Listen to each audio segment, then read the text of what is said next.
ದಿನ ಗ್ರಾಮ ಪಂಚಾಯತಿ ಅಭಿವೃದ್ಧಿ ಅಧಿಕಾರಿಗಳ ಕ್ಷೇಮಾಭಿವೃದ್ಧಿ ಸಂಘ ಮುಳಬಾಗಿಲು ತಾಲೂಕು ಗ್ರಾಮ ಪಂಚಾಯತ್ ಸದಸ್ಯರ ಮಹಾ ಒಕ್ಕೂಟ ದ್ವಿತೀಯ ದರ್ಜೆ ಲೆಕ್ಕ ಸಹಾಯಕರ ಸಂಘ ಕಾರ್ಯದರ್ಶಿ ವೃಂದಗಳ ಗ್ರೇಡ್ 1 ಕಾರ್ಯದರ್ಶಿಗಳ ವೃಂದ ಗ್ರೇಡ್ 2 ಕ್ಲರ್ಕ್ ಮತ್ತು ಡೇಟಾ ಎಂಟ್ರಿ ಆಪರೇಟರ್ ಸಂಘ ಕರ ವಸೂಲಿಗಾರರು ಕೆಲಗಾರರು ಜವಾನರು ಸ್ವಚ್ಛತಾಗಾರರು ಹಾಗೂ ಗ್ರಾಮೀಣಾಭಿವೃದ್ಧಿ ಮತ್ತು ಪಂಚಾಯತ್ ಇಲಾಖೆ ಎಲ್ಲ ಪತ್ರಿಕಾ ಅಧಿಕಾರಿಗಳ ಸಂಘ ನೇತೃತ್ವದಲ್ಲಿ ಈ ದಿನ ನಮ್ಮ ಈ ಸಮಯದಲ್ಲಿ ನಮ್ಮ ಸಮಸ್ತ ಗ್ರಾಮ ಪಂಚಾಯಿತಿ ಕುಟುಂಬದ ನ್ಯಾಯಯುತವಾದ ಬೇಡಿಕೆಗಳ ಈಡೇರಿಕೆಗಾಗಿ ಈ ದಿನ 4-10-2024ರಂದು ಬೆಂಗಳೂರಿನ ಫ್ರೀಡಂ ಪಾರ್ಕ್ನಲ್ಲಿ ಅನಿರ್ದಿಷ್ಟಾವಧಿ ಮುಷ್ಕರವನ್ನು ಹಮ್ಮಿಕೊಂಡಿದ್ದೇವೆ.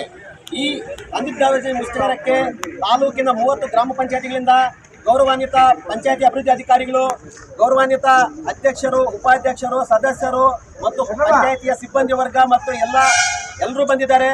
ಈ ದಿನ ಈ ಮುಷ್ಕರಕ್ಕೆ ತಾಲೂಕಿನಾದ್ಯಂತ ಎಲ್ಲರೂ ಬಂದಿದ್ದಕ್ಕಾಗಿ ನಮಗೆಲ್ಲರಿಗೂ ಮುಳಬಾಗಿಲು ತಾಲೂಕು ಗ್ರಾಮ ಪಂಚಾಯತಿ ಸದಸ್ಯರ ಒಕ್ಕೂಟದಿಂದ ಎಲ್ಲರಿಗೂ ಅನಂತ ಧನ್ಯವಾದಗಳನ್ನು ತಿಳಿಸಕ್ಕೆ ಇಷ್ಟಪಡ್ತಾ ಇದ್ದೀವಿ. ಈ ದಿನ ನಾವು ಮುಷ್ಕರವನ್ನು ಹಮ್ಮಿಕೊಳ್ಳುವ ಕಾರಣವೇನೆಂದರೆ ಎಲ್ಲರಿಗೂ ನಮಗೆಲ್ಲರಿಗೂ ಬೇಕಾಗಿರ್ತಕ್ಕಂಥ ನ್ಯಾಯವಾದ ಬೇಡಿಕೆಗಳ ಈಡೇರಿಕೆಗಾಗಿ ಬೆಂಗಳೂರು ಚಲೋವನ್ನು ಹಮ್ಮಿಕೊಂಡಿದ್ದೀವಿ. ಅದರಲ್ಲಿ ಮುಖ್ಯವಾದಕ್ಕಿಂತ ನಮ್ಮ PDO ಅವರ ಸಂಘದ ಅವರ ಬೇಡಿಕೆಗಳಿದ್ದಾವೆ, ಮತ್ತು ನಮ್ಮ ದ್ವಿತೀಯ ಲೆಕ್ಕ ಸಹಾಯಕರ ಅವರ ಬೇಡಿಕೆಗಳಿದ್ದಾವೆ, ಕಾರ್ಯದರ್ಶಿಯವರ ಬೇಡಿಕೆಗಳಿದ್ದಾವೆ, ಕ್ಲರ್ಕ್ ಮತ್ತು ಡೇಟಾ ಆಪರೇಟರ್ ಅವರ ಬೇಡಿಕೆಗಳಿದ್ದಾವೆ, ಕೆಲಗಾರರು ಜವಾನರು ಸ್ವಚ್ಛತಾಗಾರರು ಅವರು ಬೇಡಿಕೆಗಳಿದ್ದಾವೆ, ಹಾಗೂ ನಮ್ಮ ಗ್ರಾಮ ಪಂಚಾಯತಿ ಸದಸ್ಯರ ವಿವಿಧ ಬೇಡಿಕೆಗಳ ಈಡೇರಿಕೆಗಾಗಿ ನಾವೆಲ್ಲರೂ ಈ ದಿನ ಮುಳಬಾಗಿಲಲ್ಲಿ ನೇತಾಜಿ ಕ್ರೀಡಾಂಗಣದಲ್ಲಿ ಸೇರಿದ್ದೀವಿ. ನಿಜವಾಗ್ಲೂ ಹೇಳ್ಬೇಕಂದ್ರೆ ಇದೊಂದು ಸುವರ್ಣಾವಕಾಶ ಮತ್ತು ಅತ್ಯುತ್ತಮ ದಿನ ಅಂತ ಹೇಳ್ಬೋದು. ನಾವೆಲ್ಲರೂ ಪಂಚಾಯಿತಿ ಕುಟುಂಬಕ್ಕೆ ಸೇರತಕ್ಕಂಥ ಎಲ್ಲ ಅಧಿಕಾರಿ ವೃತ್ತ ಮಿಂದ್ರದವರು ರಾಜ್ಯದಲ್ಲಿಯೇ ಪಂಚಾಯತ್ ರಾಜ್ ವ್ಯವಸ್ಥೆ ಬಂದ ಮೇಲೆ ಒಂದೇ ದಿನ ಒಂದೇ ವೇದಿಕೆಯಲ್ಲಿ ನಮ್ಮ ವಿವಿಧ ಬೇಡಿಕೆಗಳ ಈಡೇರಿಕೆಗಾಗಿ ಇಲ್ಲಿ ಸೇರಿರ್ತಕ್ಕಂಥದ್ದು ನಿಜವಾಗ್ಲೂ ಹರ್ಷದಾಯಕ ಮತ್ತು ಸಂತೋಷದಾಯಕ. ಈ ಕಾರ್ಯಕ್ರಮದಲ್ಲಿ ತಾವೆಲ್ಲರೂ ಭಾಗವಹಿಸಿದ್ರ ನಿಮ್ಮೆಲ್ಲರಿಗೂ ಅನಂತ ಧನ್ಯವಾದಗಳನ್ನು ತಿಳಿಸೋಕೆ ಇಷ್ಟಪಡ್ತೀನಿ. ಯಾಕೆಂದರೆ ನಮ್ಮ ಟೋಟಲ್ ಜನಸಂಖ್ಯೆಯಲ್ಲಿ 70ರಷ್ಟು ಜನಸಂಖ್ಯೆಗೆ ನಮ್ಮ ಪಂಚಾಯಿತಿ ಕುಟುಂಬ ಮತ್ತು RDPR ಕುಟುಂಬದಿಂದ ಎಲ್ರಿಗೂ ಸವಲತ್ತುಗಳನ್ನು ಅವರಿಗೆ ಸೇವೆಗಳನ್ನು ಒದಗಿಸ್ತಾ ಇದ್ದೀವಿ. ಆದರೆ ನಮಗೆ ಸರಿಯಾದ ಸಂಬಳ ಮತ್ತು ಇತರ ಸೌಲಭ್ಯಗಳನ್ನು ಒದಗಿಸ್ತಾ ಇಲ್ಲ. ಆದ್ದರಿಂದ ನಾವೆಲ್ಲರೂ ಈ ಸತಿ ಬೆಂಗಳೂರು ಜನಕ್ಕೆ ಹೋಗ್ತಾ ಇದ್ದೀವಿ.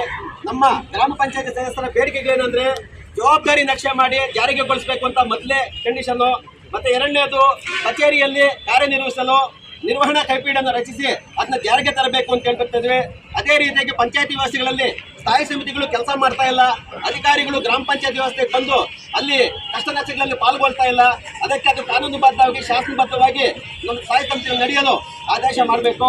ಅದೇ ರೀತಿಯಾಗಿ ಶಿಷ್ಟಾಚಾರ ಗ್ರಾಮ ಪಂಚಾಯತಿ ಅಧ್ಯಕ್ಷರು, ಸದಸ್ಯರು, ಉಪಾಧ್ಯಕ್ಷರು ಮತ್ತು PDOಗಳಿಗೆ ಯಾವುದೊಂದು ಸಭೆ ಸಮಾರಂಭ ನಡೆದಾಗ ನಮ್ಮನ್ನ ಆಹ್ವಾನ ಮಾಡಬೇಕು, ಶಿಲಾಫಲಕದಲ್ಲಿ ನಮ್ಮ ಹೆಸರುಗಳನ್ನು ಮುದ್ರಿಸಬೇಕು, ನಮಗೆ ಗೌರವ ಕೊಡಬೇಕು ಅಂತ ಅದೊಂದು ಬೇಡಿಕೆ ಹಾಕಿದ್ವಿ. ಅದೇ ರೀತಿಯಾಗಿ ವಿಧಾನಸಭೆ ಹಾಗೂ ಸರ್ಕಾರಿ ಕಚೇರಿಗಳಲ್ಲಿ ನಮ್ಮ ಎಲ್ಲರಿಗೂ ಮುಕ್ತ ಅವಕಾಶವನ್ನು ಕಲ್ಪಿಸಿಕೊಡಬೇಕು ಮತ್ತು ಎಲ್ಲ ಕರ್ನಾಟಕ ರಾಜ್ಯದ ಟೋಲ್ಗಳಲ್ಲಿ ನಮ್ಮ ಗ್ರಾಮ ಪಂಚಾಯತ್ ಸದಸ್ಯರಿಗೆ ಮತ್ತು ನಮ್ಮ ಅಧಿಕಾರಿ ಮಿತ್ರರಿಗೆ ಫ್ರೀಯಾಗಿ ಬಿಟ್ಕೊಡ್ಬೇಕು. ಅದೇ ರೀತಿಯಾಗಿ ನಮ್ಮ ಗ್ರಾಮ ಪಂಚಾಯತ್ ಸದಸ್ಯರಿಗೆ ಗೌರವಧನವನ್ನು ಹೆಚ್ಚಳ ಮಾಡಬೇಕು.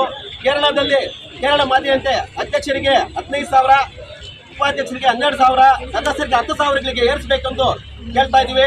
ಅದೇ ರೀತಿ ನಮಗೆ ಪಿಂಚಣಿ ವ್ಯವಸ್ಥೆ ಮಾಡಬೇಕು, ಉಪಮೇಯನ ಶುಲ್ಕವನ್ನು ರೈಸ್ ಮಾಡಬೇಕು ಮತ್ತು ನಮ್ಮ ಗ್ರಾಮ ಪಂಚಾಯತ್ ನಿರಂತರವಾಗಿ ಕೆಲಸ ಕಾರ್ಯಗಳು ಮಾಡಲು ನಮ್ಮ ಗ್ರಾಮ ಪಂಚಾಯತ್ ಸದಸ್ಯರಿಗೆ ಉಚಿತ ಬಸ್ ಪಾಸ್ ಮತ್ತು ಆರೋಗ್ಯ ವಿಮೆಯನ್ನು ಜಾರಿಗೊಳಿಸಬೇಕು.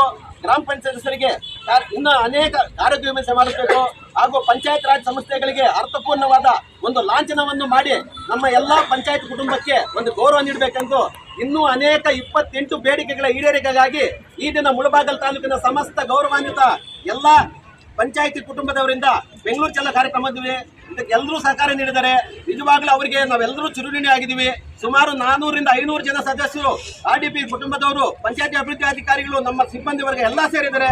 ನಿಜವಾಗ್ಲೂ ಅವರಿಗೆಲ್ಲರಿಗೂ ಅನಂತ ಧನ್ಯವಾದಗಳು ಹೇಳಕ್ಕೆ ಇಷ್ಟಪಡ್ತೀನಿ. ಎಲ್ರಿಗೂ ಜೈ ಹಿಂದ್, ಜೈ ಕರ್ನಾಟಕ.